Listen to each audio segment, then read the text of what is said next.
საარჩევნო განვითარების სკოლა 2016 გორში აღნიშნული პროგრამის განხორციელება დაიწყო.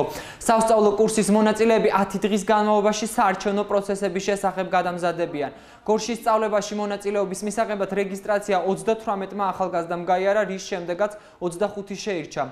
კურსი 18-დან 24 წლის ახალგაზრდებისთვის არის განკუთვნილი და საქართველოს 20 მუნიციპალიტეტში ხორციელდება. სწავლება საოლქო საარჩევნო კომისიების წევრები და საარჩევნო ადმინისტრაციის ტრენერები ჩაატარებენ.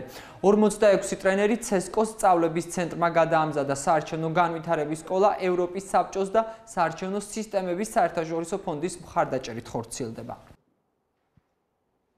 დაიწყო 2016 წლის 25 ივლისს და გაგრძელდება 10 დღიანი კურსია შაბათ-კვირის გამოკლებით და დასრულდება 5 აგვისტოს ჩათვლით იქნება. ზოგადად ძალიან დიდი კონკურსი არც იყო, 38 განაცხადი ქონდა სულ და აქედან 25 შეარჩია CESCO. კურსის მიზანი არის ახალგაზრდების ჩართულება, სამოქალაქო ცნობიერების ამაღლება და საერთოდ მომავლისთვის ახალგაზრდების საარჩევნო ადმინისტრაციაში ჩართვა უფრო ინტერესის გაჩენა და ასე შემდეგ. გამომდინარე იქიდან, რომ ვარ დამწყები იურისტი, ჩემთვის აუცილებელია ეს გამოცდილება მივიღო ასევე ისეთ სფეროში, როგორც არჩევნები, ძალიან აქტუალური არის ოქტომბერში, ველოდებით სწორედ ამ საარჩევნო ციებ-ცხელებას, ამიტომ ბავშვები მონდომებული ვართ, რომ მეტიც გავიღრმავოთ სწორედ ამ თემასთან დაკავშირებით, უფრო მრავალმხრივი იყო ჩვენს როგორი არის საერთაშორისო სტანდარტებთან შესაბამისობაში საქართველოს